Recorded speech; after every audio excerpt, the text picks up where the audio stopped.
25%. Tiene que pagar.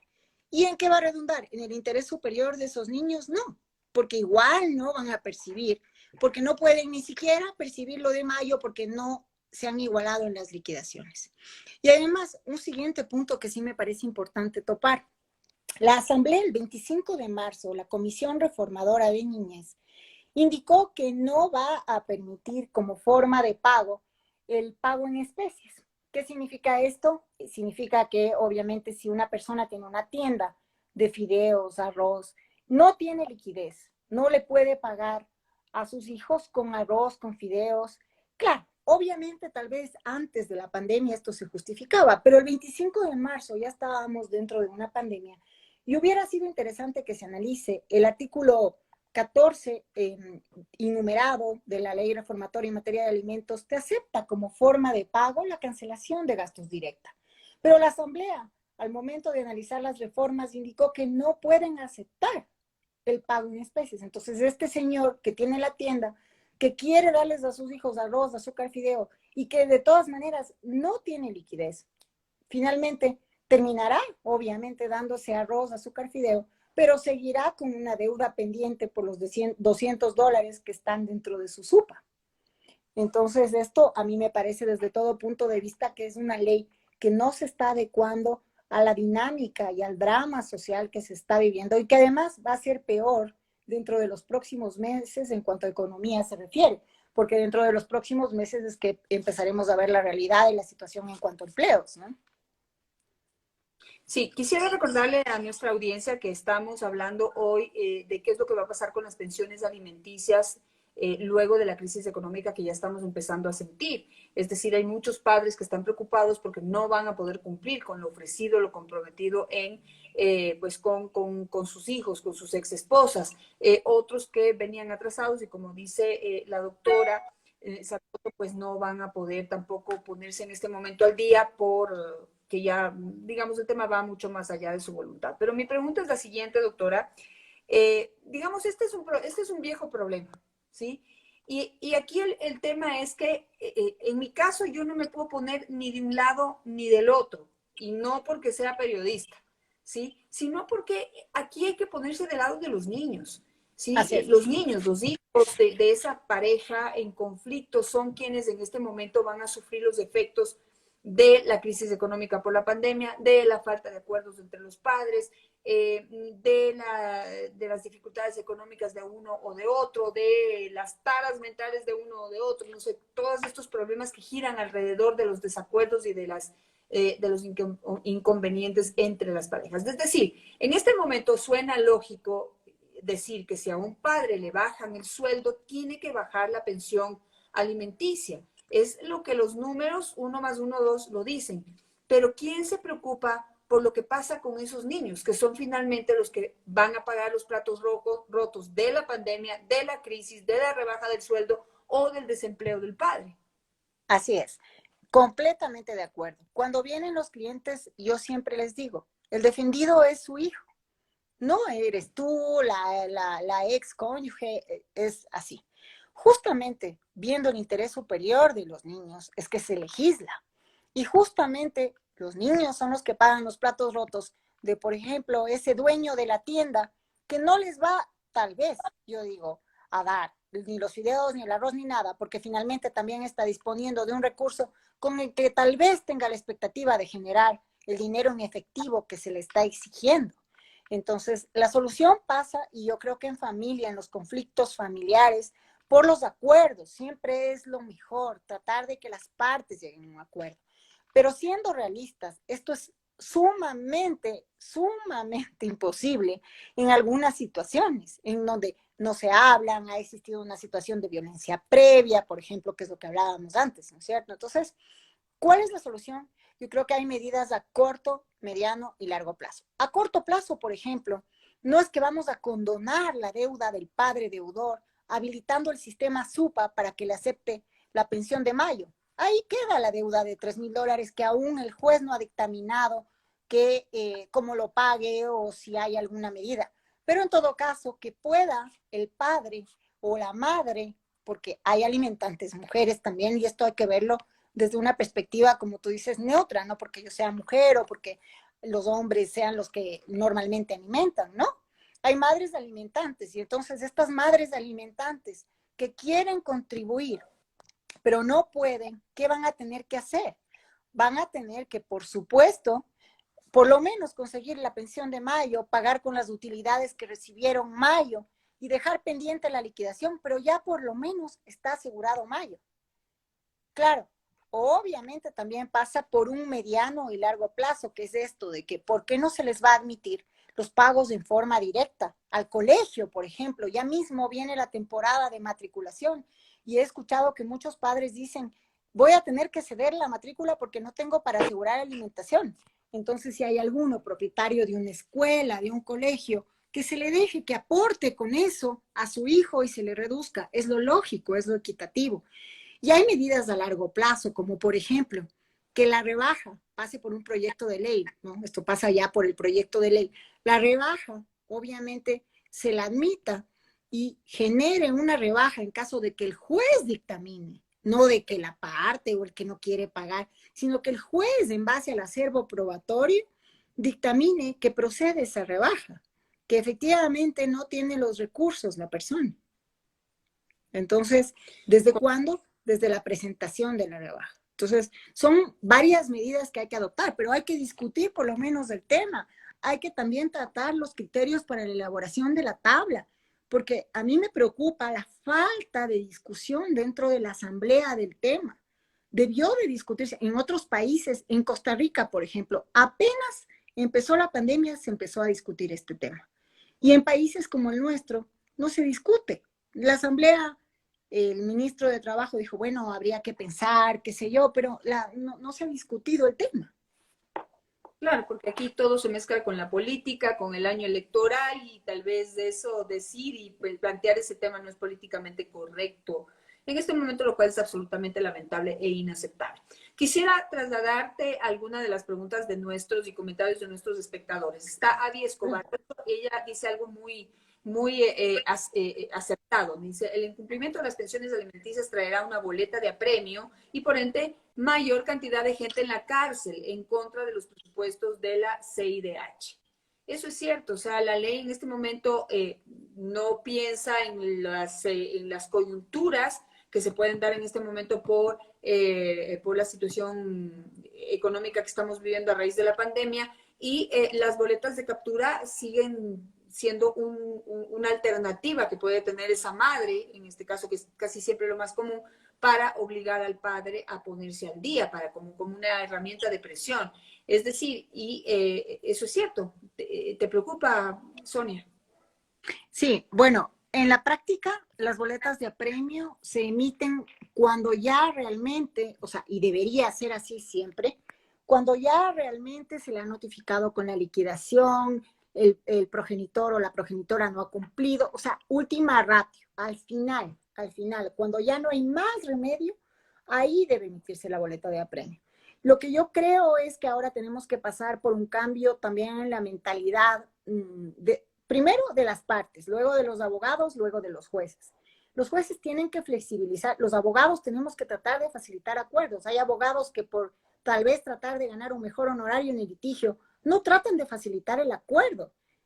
Proponerles a las partes, mira, yo sé que no te hablas, pero tal vez podamos ir los abogados a un centro de mediación y conseguir una fórmula de pago. Y luego los jueces tienen que ser proactivos dentro de la conciliación para tratar de que se admita una fórmula de pago en lugar de que se emita la boleta de apremio. Tomemos en cuenta que realmente desde que se reformó la ley en este sentido hace un par de años, ya la boleta de apremio no es que se la dicta sin que la persona sepa, porque esto es un temor que he escuchado en algunos alimentantes, no es así.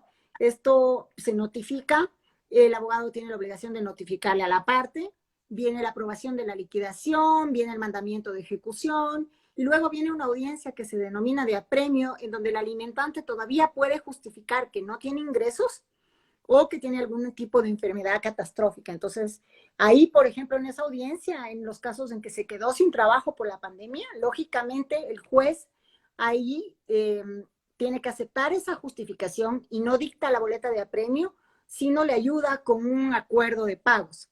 obviamente la deuda está. Entonces el punto es aquí no generar más deuda. Para no generar más deuda, sí, insisto que se necesita una reforma al código de niñez para que la rebaja se considere desde el momento de la presentación.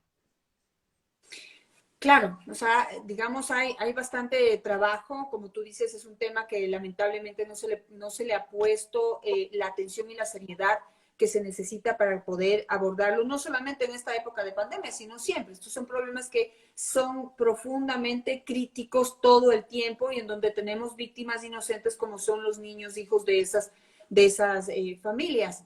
Y esto que planteas, quisiera rescatar eso de que se facilite la posibilidad de llegar a acuerdos para poder evitar juicios y más gastos y todas estas, digamos, de alguna manera distorsiones que van dándose a raíz de las imperfecciones del sistema y que perjudican, como vuelvo a decir, a los niños, a los más inocentes, a las víctimas de toda esta situación. Entonces, así, Agus Preciado, por ejemplo, dice que, exacto, ese es el trabajo del abogado, facilitar el acuerdo. No existe cultura de conciliación en el país, totalmente cierto, Agus, toda la razón.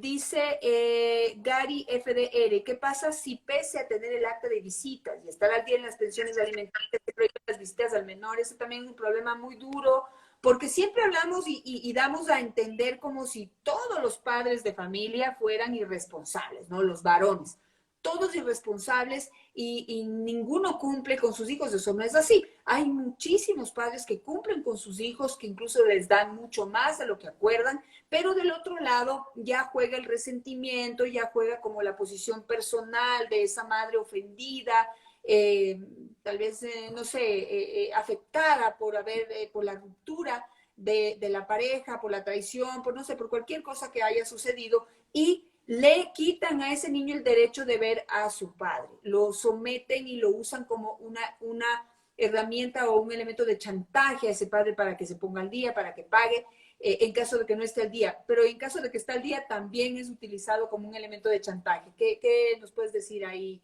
Sonia? Sí, es lamentable realmente también esta idiosincrasia de usar a los niños desde cualquier punto de vista, desde el punto de vista de las visitas o de los alimentos como un arma de odio, de chantaje. Esto se lo ve con muchísima frecuencia y es realmente lamentable. No medimos las consecuencias y luego nos quejamos cuando vemos adolescentes infractores, por ejemplo, ¿sí? Realmente en esto de las visitas se ha ligado mucho, es como que el padre que cumple tiene derecho a visitar, el padre que incumple no tiene derecho a visitar. Y el derecho de visitas, ¿quién decide? ¿Quién ostenta la tenencia? ¿Mamá o papá? Y es como que hoy te dejo 1 hora, mañana te dejo 3.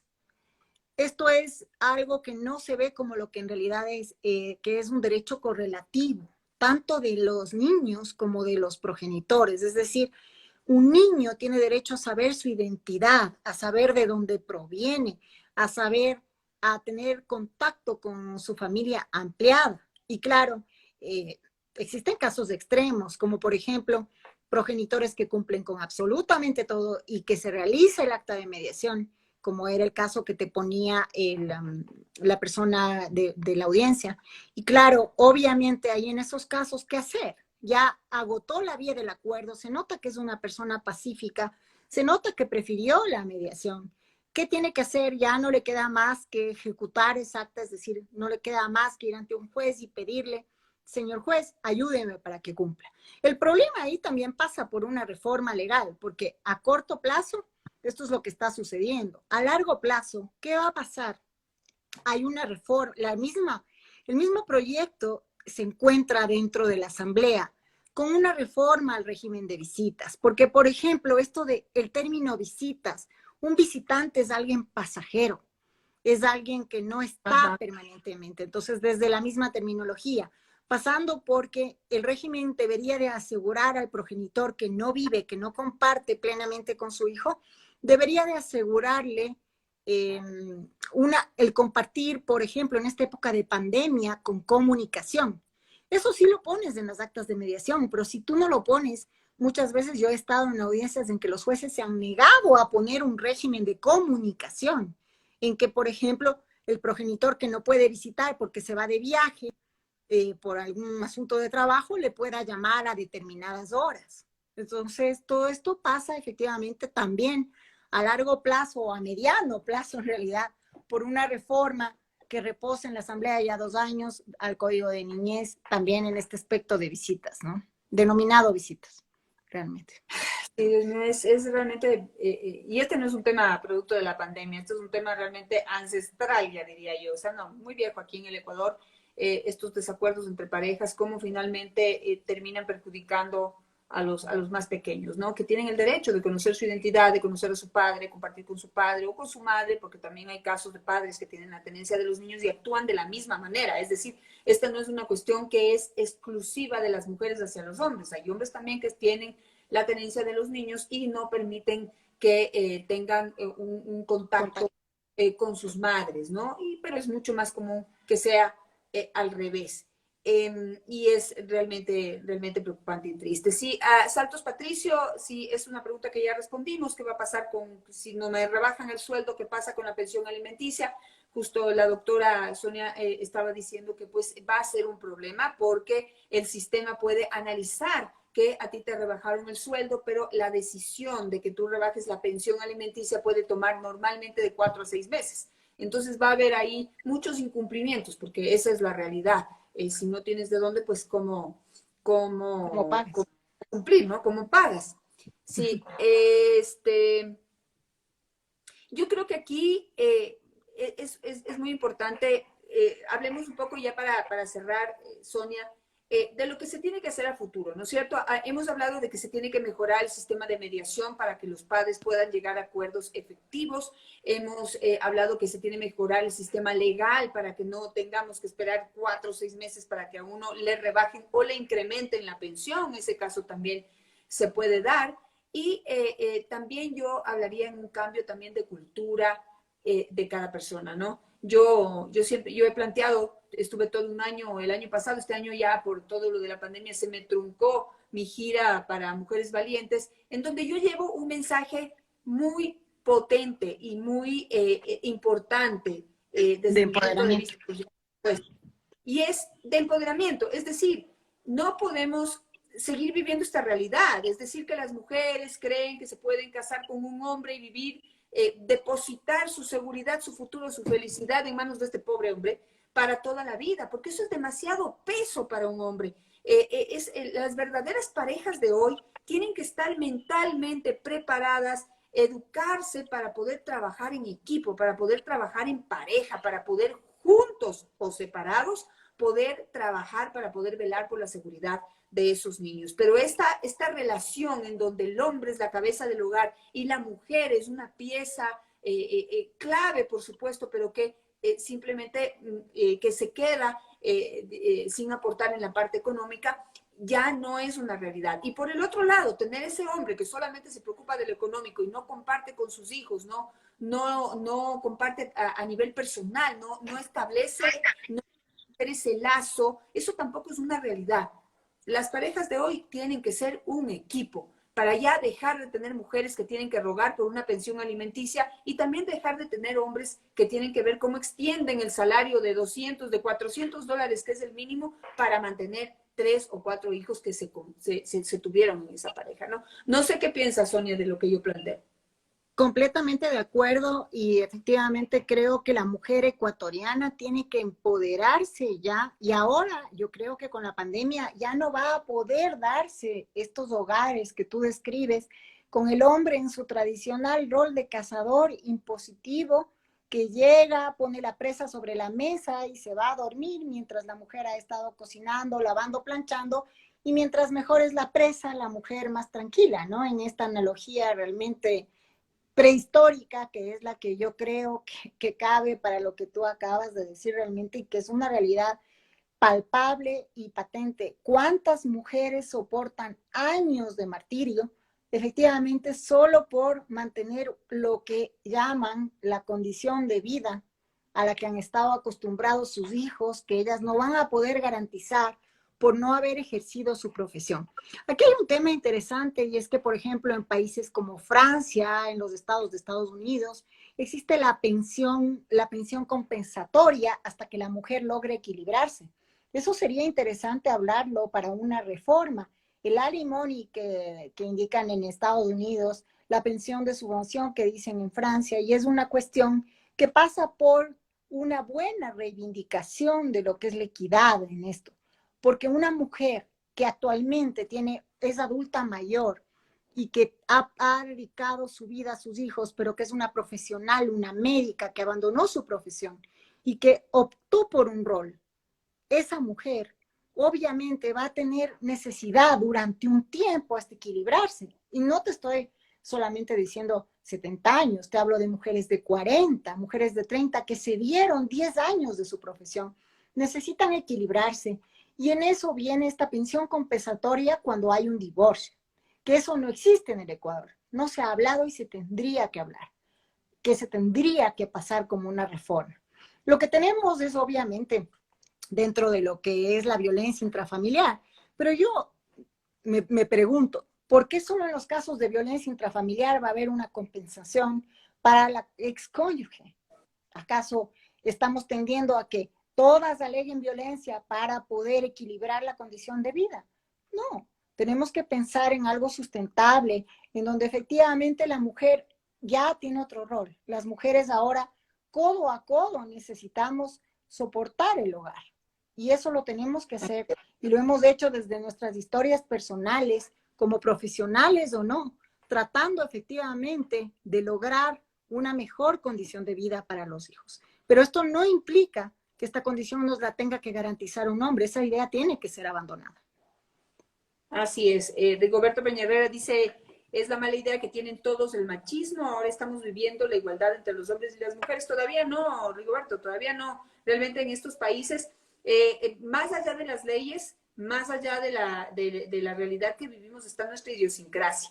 Aunque no lo creas, inconscientemente seguimos criando a nuestras hijas para que se ganen el premio mayor. Es decir, que lleguen al momento preciso y puedan encontrar un príncipe azul que les mantenga para toda la vida. Está en nuestras cabezas eso. Tú cuidas a esta niñita toda la vida y le tienes como una porcelana, como una princesita para que encuentre un príncipe azul. Ese es un sinónimo de éxito. Si encuentra un buen marido. Hay que cambiar esto. Yo les digo, yo tengo 2 hijos varones y yo no quiero que se casen con ninguna princesa.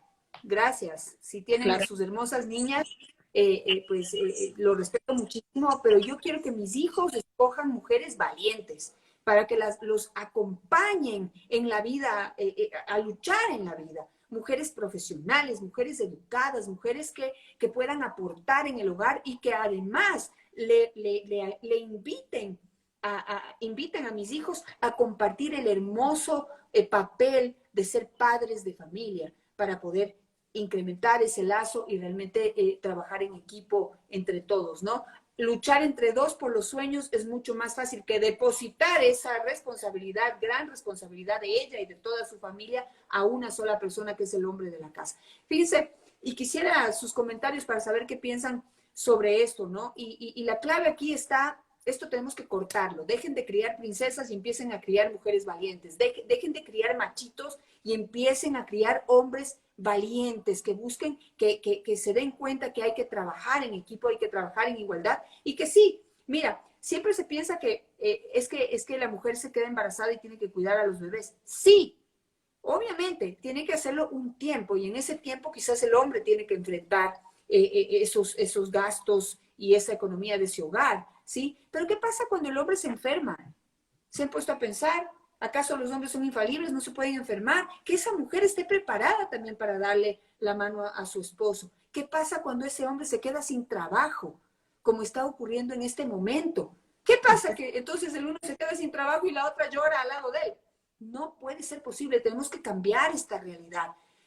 Acabemos con ese viejo dicho que dice que por donde entra la pobreza, sale el amor.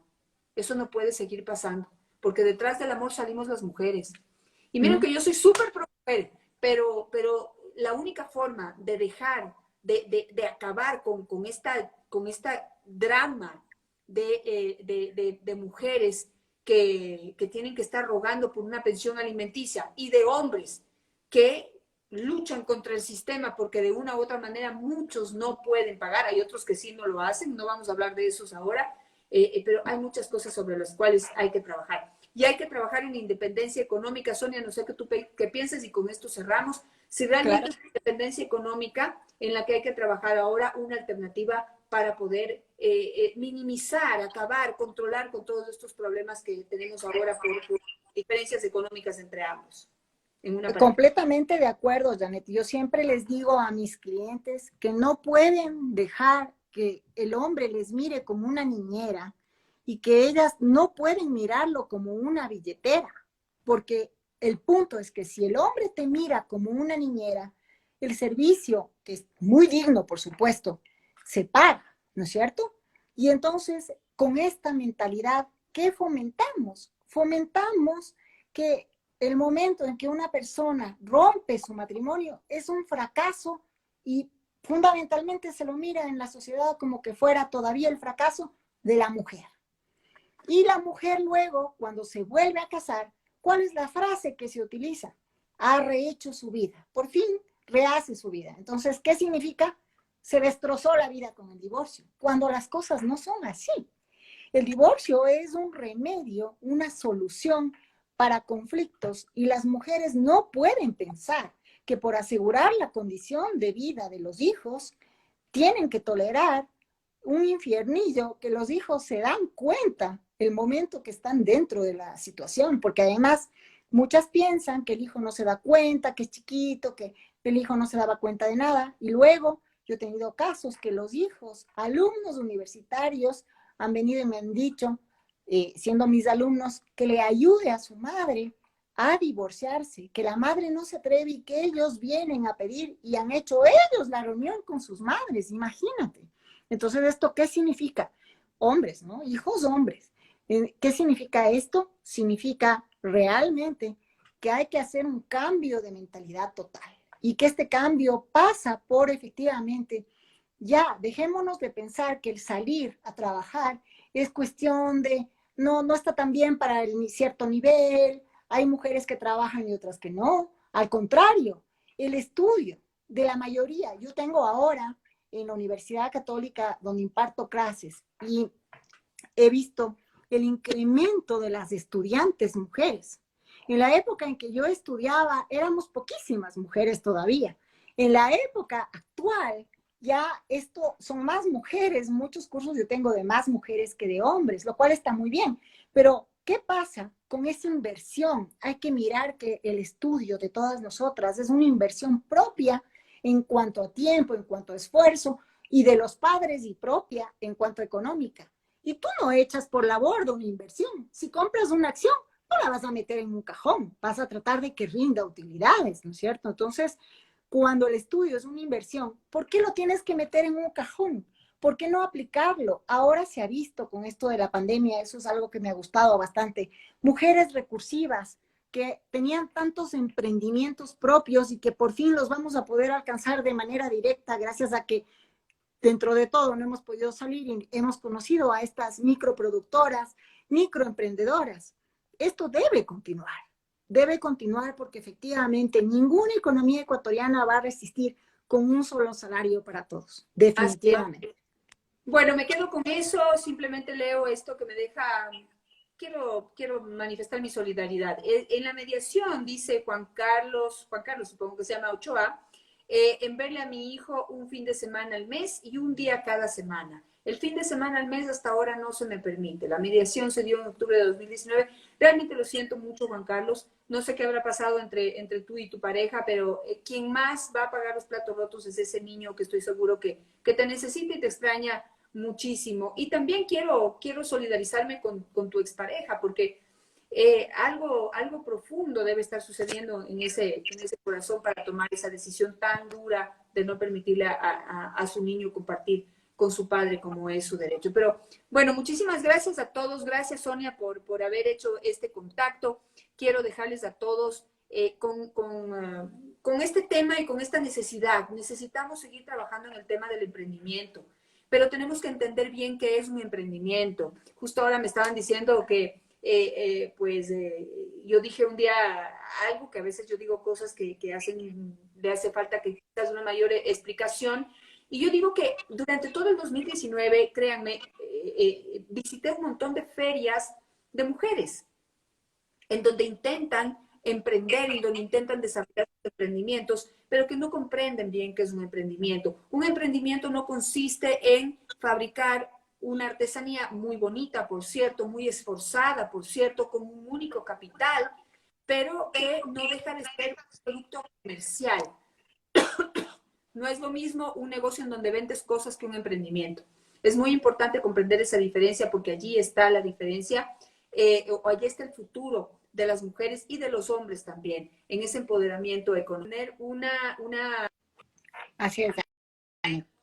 un conversatorio con Rafael Bader, economista Rafael Bader, que nos va a hablar de la situación económica del país y también de las alternativas que podríamos tener para seguir emprendiendo y para poder seguir levantándonos económicamente. Así que muchas gracias, Sonia. Pues seguiremos con Gracias por atención. explicaciones muy interesantes. Nos dejas realmente pensando en muchas cosas que faltan por hacer y pues que quién más que la sociedad para hacerlo. No vamos a esperar a que el gobierno lo haga. Aquí nos moriremos antes de que este o cualquier otro gobierno lo haga. Eso es una cuestión también de la sociedad, de lo que podemos hacer como ciudadanos. Así que gracias, Sonia. Muchas gracias. Gracias A todos a ti. ustedes. Te Sí, doctora, saludo muchísimas gracias. y te seguiré mañana entonces en esta otro conversatorio muy interesante. Efectivamente, además, y yo creo que como tú acabas de decir, el cambio debe partir desde las familias a la sociedad y la sociedad mover a que nuestros mandatarios, que son los legisladores y el gobierno, ejecuten lo que nosotros pedimos como dinámica social. Así es, con eso me quedo. Gracias a todos.